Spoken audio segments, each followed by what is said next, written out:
Pourquoi tant de femmes se sentent perdues, en manque d'essence, malgré plus de liberté que jamais? Une génération qui a accès à tout, sauf à l'essentiel, leur identité profonde. Et si cette souffrance venait d'une rupture avec leur essence féminine? Aujourd'hui, on va plonger dans une théorie provocante mais puissante, qui est les 3 archétypes féminins. Et surtout, ce que cela signifie pour les femmes d'aujourd'hui et les hommes aussi. Aujourd'hui, de plus en plus de femmes sont perdues, pas parce qu'elles sont faibles, mais parce qu'on leur a menti. On leur a dit que leur capacité se mesurait à leur indépendance, à leur capacité à faire comme un homme. On leur a appris à mépriser ce qui faisait leur force, leur douceur, leur intuition, leur capacité à donner la vie, à aimer profondément et incarner une beauté sacrée. Résultat, une génération de femmes en colère, fatiguées, déconnectées de leur corps, de leur essence et de leur nature. Mais au fond d'elles, il y a encore une mémoire, un appel. Et si elles réapprenaient à s'écouter? Et si elles reconnectaient cette part d'elles-mêmes qu'on a tenté d'éteindre? Dans cette vidéo, on va explorer 3 archétypes féminins oubliés. 3 clés pour comprendre la crise actuelle et peut-être pour commencer à guérir. Mais avant d'aller plus loin, j'aimerais qu'on prenne un moment pour attendre ce que certaines femmes ressentent au plus profond d'elles-mêmes. Parce qu'au-delà des théories, il y a une réalité intérieure, une douleur, parfois un vide, un ras-le-bol qu'elles n'osent pas toujours dire à voix haute, mais qu'elles vivent en silence. Voici la parole brute, sans filtre, des femmes d'aujourd'hui. J'ai cru qu'en étant forte, je serais heureuse, mais j'étais juste vide. On m'a dit de réussir ma vie, mais on ne m'a jamais demandé si je voulais être mère. J'ai couché sans amour, j'ai aimé sans repos, j'ai aimé des hommes absents et maintenant je suis épuisé.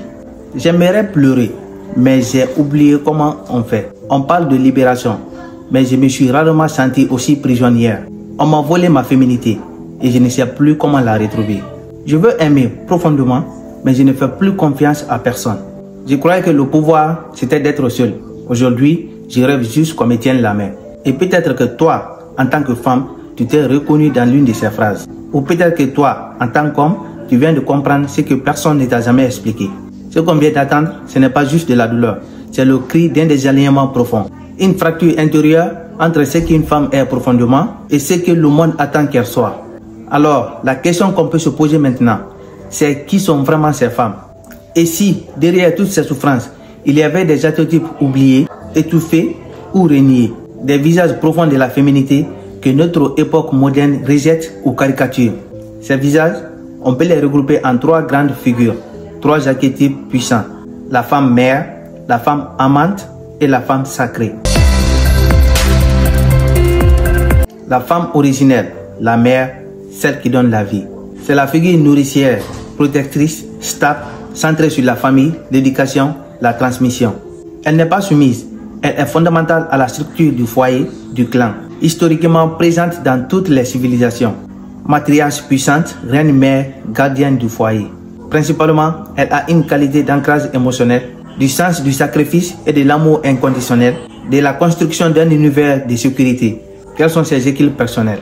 Elle se réalise dans la relation à l'autre, enfant, conjoint, communauté. Elle est représentée dans la société traditionnelle.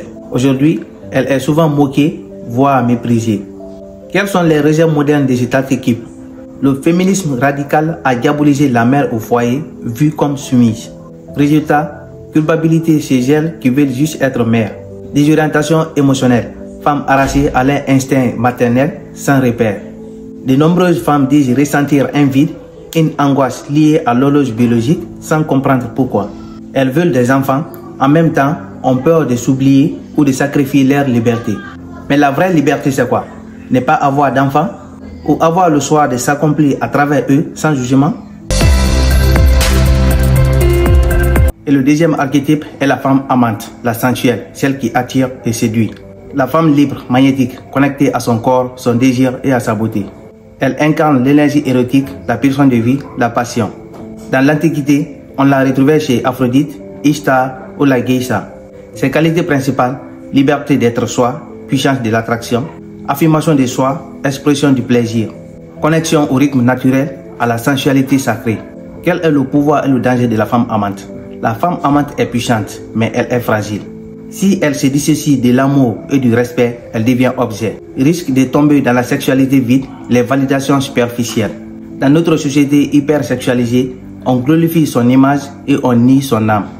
Beaucoup de femmes tentent de vivre comme amantes, réseaux sociaux, apparence, séduction constante.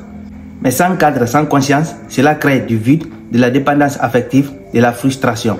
Le corps devient marchandise, la femme se déshumanise en passant s'émanciper. Beaucoup de femmes sont accros à l'attention masculine, à la validation numérique. Après des années de liberté, beaucoup disent ressentir du vide, de lassitude et une perte d'estime d'elles-mêmes. Parce qu'elles ne sont pas vraiment dans l'archétype de la femme amante. Elles sont piégées dans la caricature. Et le troisième archétype est la femme sacrée, la spirituelle, celle qui élève. Elle est la femme mystique, la muse, la prêtresse, celle qui incarne la transcendance, l'intuition, la sagesse. Elle élève l'homme, la famille, la société par sa vision, sa connexion au sacré. Elle n'est ni uniquement mère, ni uniquement amante. Elle est la synthèse des deux, transfigurée par l'âme. Ses principales qualités, la présence charismatique, la force intérieure, l'intuition, la spiritualité, une vision à long terme et surtout la transmission d'un sens profond à la vie. La femme sacrée est-elle une figure disparue? Aujourd'hui, on ne valorise plus ces féminins-là, trop subtils, trop silencieux. Pourtant, c'est lui qui inspire les grandes transformations, les grands hommes, les grandes œuvres. C'est la femme que l'homme respecte sans la sexualiser ni l'infantiliser. Qu'est-ce que la société a fait perdre à la femme sacrée? Le matérialisme a tué le sacré. On ne veut plus voir comme l'énergie spirituelle, mais comme consommatrice. Or, l'énergie féminine est porteuse de sens. Quand on la coupe de cette source, elle se perd. De nombreuses femmes ressentent un appel spirituel, mais elles ne savent plus comment l'incarner. Elles se sentent trop sensibles, trop profondes, dans un monde qui leur demande d'être productives et légères. Elles cherchent un espace pour se connecter à leur sagesse intérieure. Qui sont vraiment ces femmes? Ce sont des femmes modernes, nées dans une époque de grande liberté apparente, mais de vides symboliques et identitaires. Elles sont souvent hyper connectées, éduquées et indépendantes, mais aussi épuisées, déconnectées, fragilisées intérieurement. Elles naviguent dans un monde qui leur dit ceci: sois libre, mais conforme-toi à un modèle de réussite. Sois sexy, mais ne sois pas trop mère. Sois forte, mais pas trop spirituelle. Elles sont le produit d'une société qui a tout déconstruit, mais n'a rien reconstruit. Elles ne savent plus si elles ont le droit d'être mères sans être jugées, si elles peuvent aimer un homme sans être vues comme soumises, si leur corps leur appartient vraiment ou s'il est devenu une vitrine pour plaire, si leur intuition, leur sensibilité, leur profondeur ont encore une place. Elles sont l'héritage d'un combat féministe légitime, mais qui a parfois oublié leur nature profonde. Qui sont ces femmes? Elles veulent se retrouver, mais souvent, elles ne savent plus où chercher. Elles veulent se sentir entières, pas divisées entre carrière et maternité, pas obligées de choisir entre force et douceur. Elles veulent pouvoir incarner plusieurs dimensions d'elles-mêmes sans être jugées. Elles veulent de l'amour vrai, pas du sexe rapide, pas des relations jetables. Elles veulent être vues, honorées, respectées dans leur globalité, pas seulement pour leur apparence ni pour leur utilité. Elles veulent du sens, pas seulement un bon salaire ou un bon feed Instagram. Elles veulent du sacré dans leur vie, de l'intuition, de la transmission, de l'élévation. Elles veulent des hommes présents, pas absents. Des hommes capables de les aimer sans les dominer, de les soutenir sans les effacer. Des hommes capables eux aussi de retrouver leur archétype masculin. En résumé, ces femmes sont en quête d'unité intérieure. Elles veulent reconstruire leur cœur, leur corps et leur âme. Elles veulent redevenir elles-mêmes, pas des produits du marché sexuel ou du marché du travail. Elles veulent aimer et être aimées sans honte, sans masque, sans devoir jouer un rôle.